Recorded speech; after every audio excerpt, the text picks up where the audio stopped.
Olá pessoal, tudo bem? Eu sou Miriam Oliveira, sou psicopedagoga, analista de comportamento e especialista em neuropsicologia.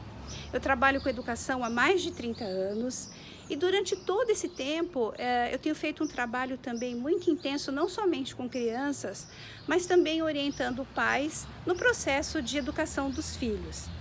E eu queria no dia de hoje partilhar com vocês alguns depoimentos muito comuns que eu tenho ouvido dos pais durante esse período de pandemia, de suspensão de aulas, de isolamento social e que eu acho que pode enriquecer também, né, levar informação para muitos outros pais e também servir de reflexão, de alerta, né?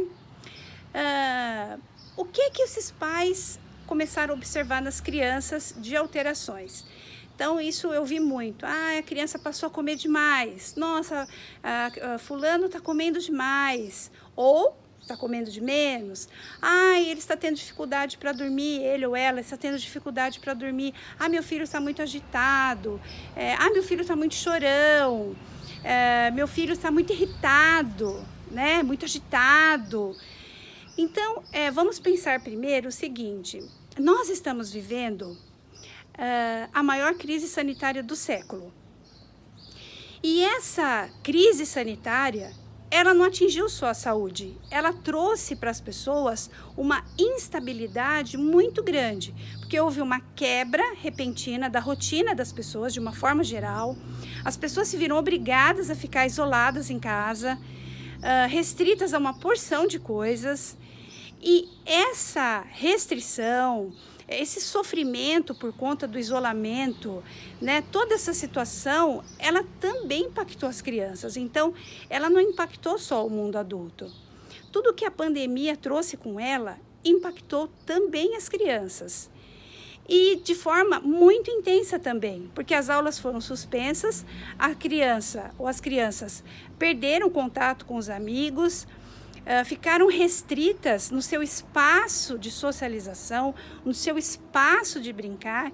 Então, isso afetou muito as crianças. Então, a gente não pode achar que só porque a gente explicou para a criança uma vez o que é que está acontecendo e a gente acha que a criança entendeu e que está tudo bem. Não é assim que as coisas funcionam. Tá bem, pessoal? Então, a gente precisa, sim, estar sempre conversando com a criança. Se a criança é um pouquinho maior, a gente precisa estimular a criança para que ela fale dos sentimentos dela. O que é que ela está sentindo nesse período? Porque a forma como a criança vai lidar com essa situação de sofrimento está ligada também à forma como os adultos que vivem com ela manejam o seu próprio estresse. Então, se ela encontra na casa dela, se ela encontra com os pais ou com os cuidadores, um ambiente favorável, pessoas que sejam atenciosas, que deem carinho, que deem segurança, que transmitam esperança, é lógico que essa criança vai lidar muito melhor com essa situação de sofrimento, de estresse, do que aquela criança que não tem suporte nenhum. E aí, essa é que é uma grande preocupação.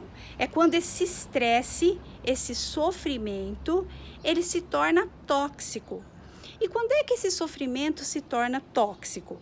Quando esse estresse, que é uma situação atípica, como essa que nós estamos vivendo, ela é prolongada e a criança, nesse estado de sofrimento, não pode contar com o apoio, com o suporte do adulto, do pai, da mãe, do cuidador. A criança fica sem ter condições emocionais de lidar com essa situação. E aí, qual é a consequência do estresse tóxico? Ela compromete o desenvolvimento da criança.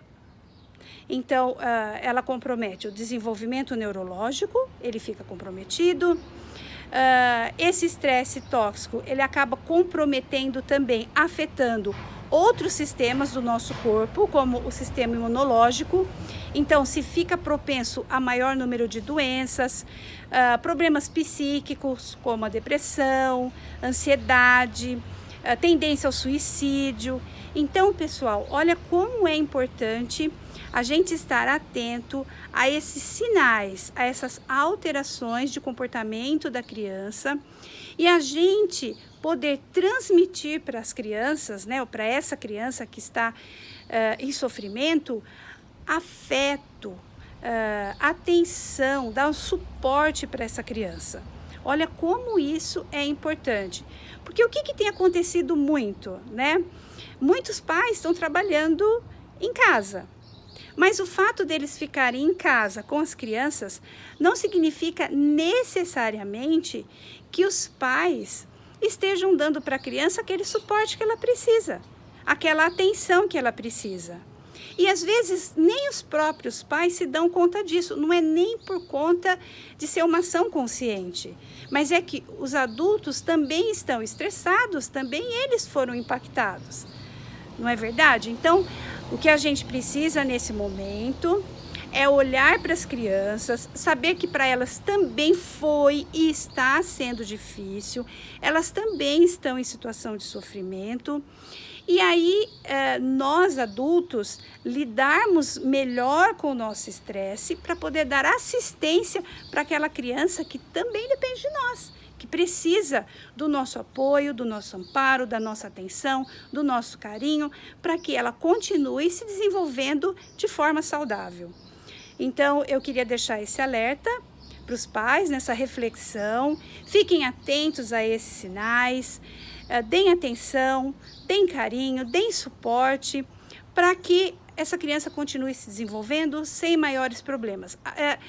Todo mundo entende, todo mundo sabe o quanto esse período está sendo difícil, principalmente porque muitas famílias enfrentam também agora a instabilidade econômica, né? Pais que ficaram desempregados, situações de perda na família, pessoas que foram afetadas pelo vírus e que acabaram falecendo, os profissionais de saúde que estão em perigo constante, se arriscando, né, diante de todo esse contexto, mas por pior que estejam as coisas, a gente precisa dar esse suporte para a criança e transmitir esperança. Tá? A gente precisa trabalhar isso no nosso interior e ser capaz de transmitir isso para a criança, para que o futuro dela não seja comprometido, para que a saúde dela não seja comprometida. Tá bom, pessoal? Fica aí um recadinho para vocês, fica essa reflexão. Se vocês têm alguma dúvida, algum comentário, se identificou nessa fala, coloca aí nos seus comentários a sua dúvida, a sua sugestão, que eu vou responder para você com muito carinho, tá bom? Até mais, pessoal! Tchau, tchau! Até o próximo vídeo!